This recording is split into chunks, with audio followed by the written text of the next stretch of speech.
Hello दोस्तों, welcome to Shashank Vishwakarma academy. और आज की वीडियो बहुत ही इंटरेस्टिंग होने वाली है। तो आज सबसे पहले हम बताते हैं कि बीएड थर्ड सेमेस्टर की ये वाली वीडियो है। ठीक है, बीएड थर्ड की है।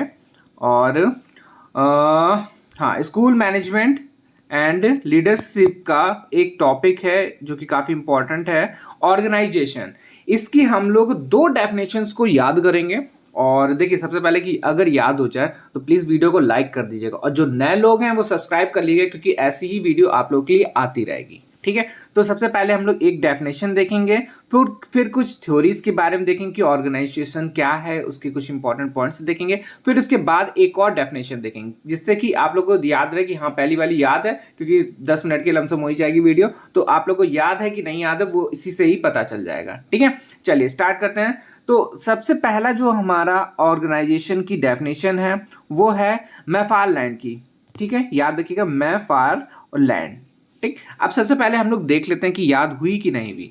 तो देखिए, इनकी डेफिनेशन में इन्होंने बताया कि मनुष्यों का एक पहचान समूह जो अपने प्रयत्नों को उद्देश्य प्राप्ति में लगाता है, क्या कहलाता है? संगठन कहलाता है। ठीक है, याद हुआ नहीं याद हुआ? फिर से देख लेते एक बार। मनुष्यों का एक पहचान समूह जो अपने प्रयत्नों को उद्देश्य प्राप्ति में लगाता है, संगठन कहलाता है। ठीक है, 2-4 बार भी पढ़ेंगे। अगर देखिए, अब ऐसे तो जल्दी याद नहीं होगा डेफिनेशन, क्योंकि बहुत सारी हैं, कंफ्यूजन हमेशा सब में होगा। ठीक है, तो मैंने क्या करा है, एक छोटी सी ट्रिक बनाई है। अगर अच्छी लगे तो मैंने बता ही दिया कि वीडियो को लाइक कर दीजिएगा, जिससे कि मुझे पता चल जाए कि हाँ, वीडियो अच्छी है और ऐसे बनानी चाहिए। तो देखिए, सबसे पहले हमने इसकी ट्रिक ली है। तो देखिए, मैंने क्या लिखा है, लैंड पहचान होती है उद्देश्य प्राप्ति की।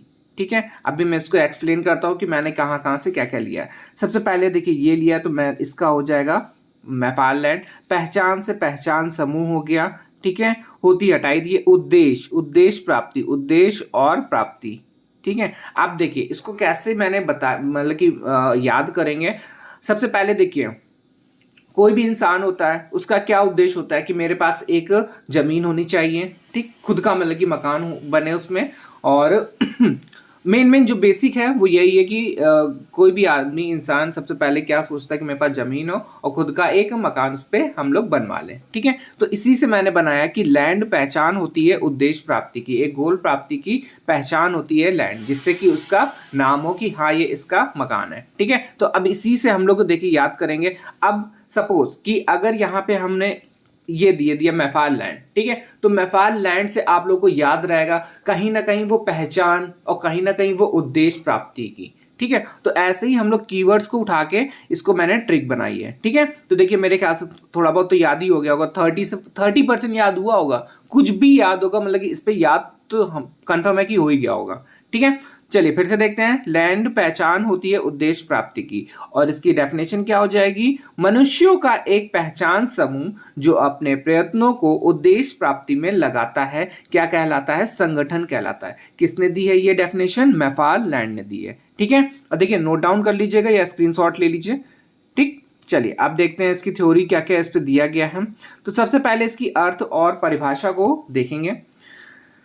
संगठन की अर्थ और परिभाषा। सबसे पहले, संगठन से अभिप्राय उस व्यवस्था से है जो प्रशासन द्वारा भौतिक और मानवीय साधनों को जुटाने के लिए की जाती है। ठीक है, कैसे साधनों को? मानवीय साधनों को, जो मानव द्वारा साधन हो, जो भी हो।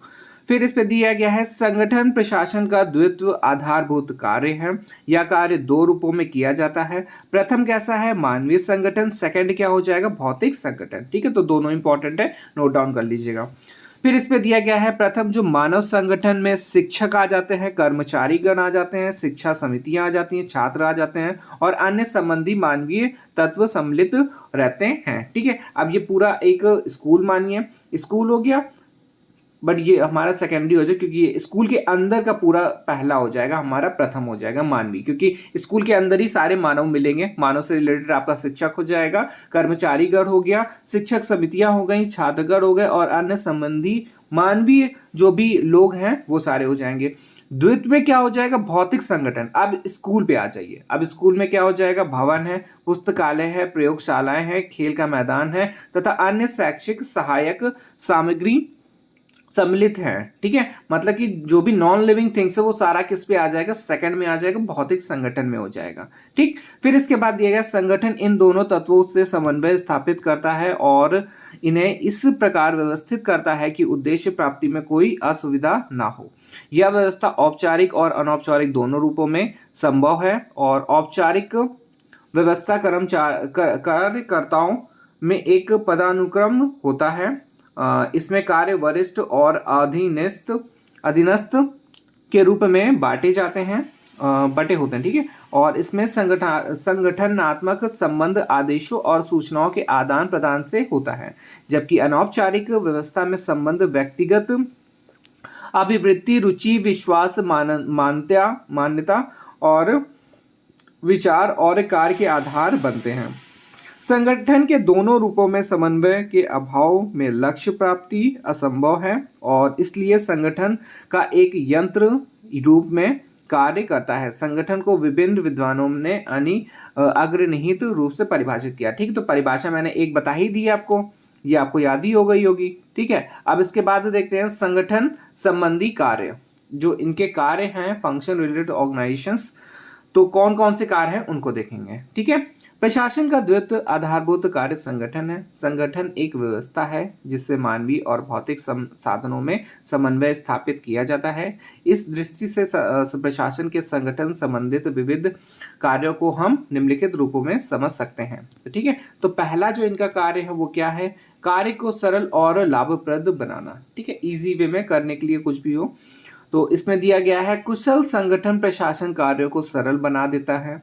इसके फलस्वरूप प्रशासन और प्रबंध की क्षमता में वृद्धि होती है।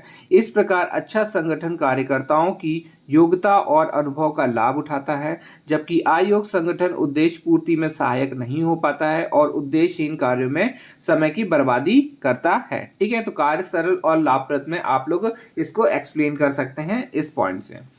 फिर इसके बाद सेकंड में दिया गया है मूल्यवान चरित्रवान कार्यकर्ता तैयार करना। ठीक है, तो क्या क्या तैयार करना, कैसे कार्यकर्ता तैयार करना, मूल्यवान और चरित्रवान। कुशल संगठन ईमानदार, परिश्रमी, समर्पित, उच्च मूल्य और नैतिक चरित्र से युक्त कार्यकर्ताओं का निर्माण करता है। संगठन की आवश्यकताओं के अनुसार व्यक्तियों को तैयार करता है, उनका नैतिक विकास करके भ्रष्टाचार को रोकता है। इस प्रकार अच्छा संगठन कार्यकर्ता को मूल्यों से युक्त करता है और उसमें विविध चारित्रिक मूल्यों का विकास करके संगठन को प्रभावशाली बनाता है। ठीक है, तो हेडिंग से ही आप लोग इसके अंदर का लिख सकते हैं। फिर इसके बाद दिया गया थर्ड पॉइंट, सृजनात्मकता का विकास करना। तो कुशल संगठन कार्य को महानता को स्वीकार करता है, उसे क्रमबद्ध करता है और संगठन की प्राथमिकता के आधार पर कार्य का वितरण और व्यवस्था करता है।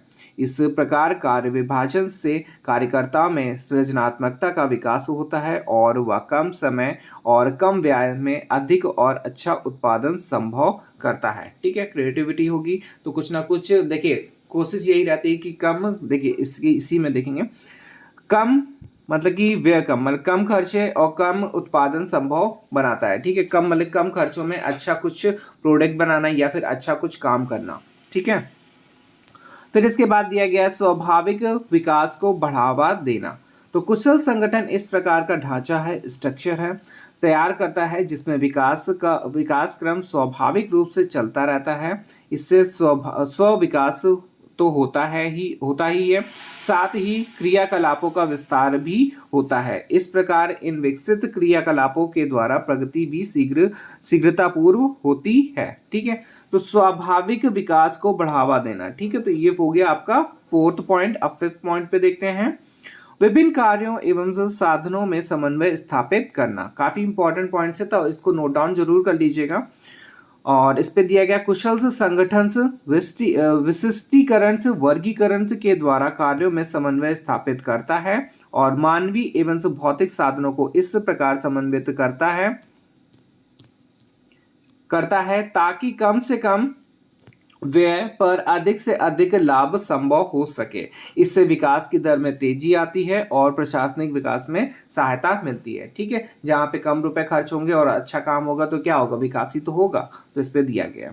फिर दिया गया सिक्स्थ पॉइंट में, संसाधनों का समुचित और तकनीकी का अधिकतम उपयोग करना, ठीक है, जो भी प्रेजेंट टाइम में टेक्नोलॉजी है उसका अधिक से अधिक यूज करना। तो कुशल संगठन संसाधनों को इस प्रकार व्यवस्थित करता है जिससे इन साधनों का समुचित उपयोग हो सके और साथ ही तकनीकी का अधिकतम उपयोग करके उत्पादन में वृद्धि की जा सके। इस प्रकार यह कम से प्रयत्न से अधिक उत्पादन से संभव बनाता है। ठीक है, अब देखिए इसका वैसे तो इससे रिलेटेड नहीं है बट बता देते हैं।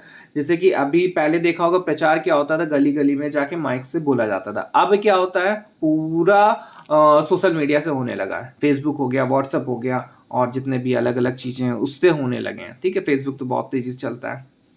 तो काफ़ी जो प्रेजेंट टाइम में टेक्निक है, टेक्नोलॉजी है, उसका यूज़ करके अच्छे मतलब कि कुछ भी काम करें, मतलब कुल मिला के पूरा ये है कि प्रेजेंट टाइम की जो टेक्नोलॉजी है उसका यूज़ करना चाहिए। ठीक है, फिर इसके बाद दिया गया है विकास की गति को तीव्रता प्रदान करना। कुशल संगठन कार्यकर्ताओं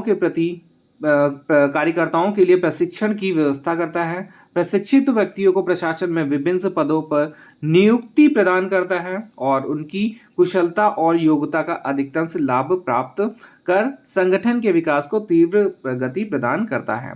इस प्रकार संगठन विविध कार्यों द्वारा संसाधनों का उपयोग करता है, उनका समन्वय करता है और तकनीकी विकास का अधिकतम से लाभ प्राप्त करता है। इससे नियंत्रण से करने में सुविधा होती है और संप्रेषण से भी आसानी से हो जाता है। अतः संगठन प्रशासन को चलाने के लिए एक यंत्र के रूप में कार्य करता है। ठीक है, अब देखिए विकास की गति को तीव्र प्रदान करना। कोई भी काम होगा अगर उसकी अच्छे से स्पीड पकड़ लेगा काम को तो क्या होगा, जल्दी कंप्लीट हो जाएगा। वैसे लेजीनेस में होगा तो थोड़ा सा स्लो चलेगा। ठीक, तो ये हमारे कुछ इंपॉर्टेंट पॉइंट्स हो गए, इसको हम लोगों ने डिस्कस करा है। और एक लास्ट हमारा जो पॉइंट है उसको अब हम लोग देखेंगे, एक डेफिनेशन।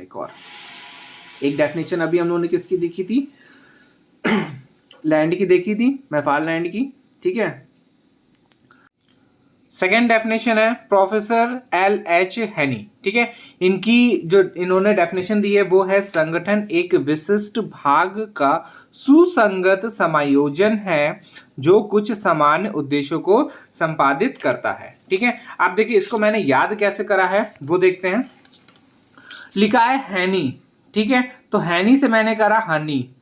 ठीक, और हनी नाम लेते ही सबसे फेमस कौन है, आ गया नाम, हनी सिंह। ठीक है, तो हनी सिंह से मैंने याद करा है। अब देखिए डेफिनेशन के लिए मैंने जो ट्रिक बनाई है वो है हनी सिंह एक विशेष योजना बनाते हैं संगीत के लिए। ठीक है, हनी सिंह एक विशेष योजना बनाते हैं संगीत के लिए। अब देखिए कौन कौन से वर्ड यूज करें मैंने वो देखते हैं। देखिए हनी सिंह से हो जाएगा हैनी, और विशेष का हो जाएगा विशिष्ट, और योजना का हो जाएगा ये समायोजन, और बनाते हैं संगीत, संगीत का हो जाएगा सुसंगीत। ठीक है, तो ये मैंने कीवर्ड यूज करे हैं ये वाली ट्रिक के लिए। ठीक है, तो अब देखिए याद कैसे करना है। हनी सिंह एक विशेष योजना बनाते हैं संगीत के लिए, और इसकी जो डेफिनेशन है, संगठन एक विशिष्ट भाग का सुसंगत समायोजन है जो कुछ सामान्य उद्देश्यों को संपादित करता है। ठीक है, तो ये वाला जो उद्देश्य है ये हर डेफिनेशन में आपको मिलेगा ऑर्गेनाइजेशन का, क्योंकि मेन उसी का है ये।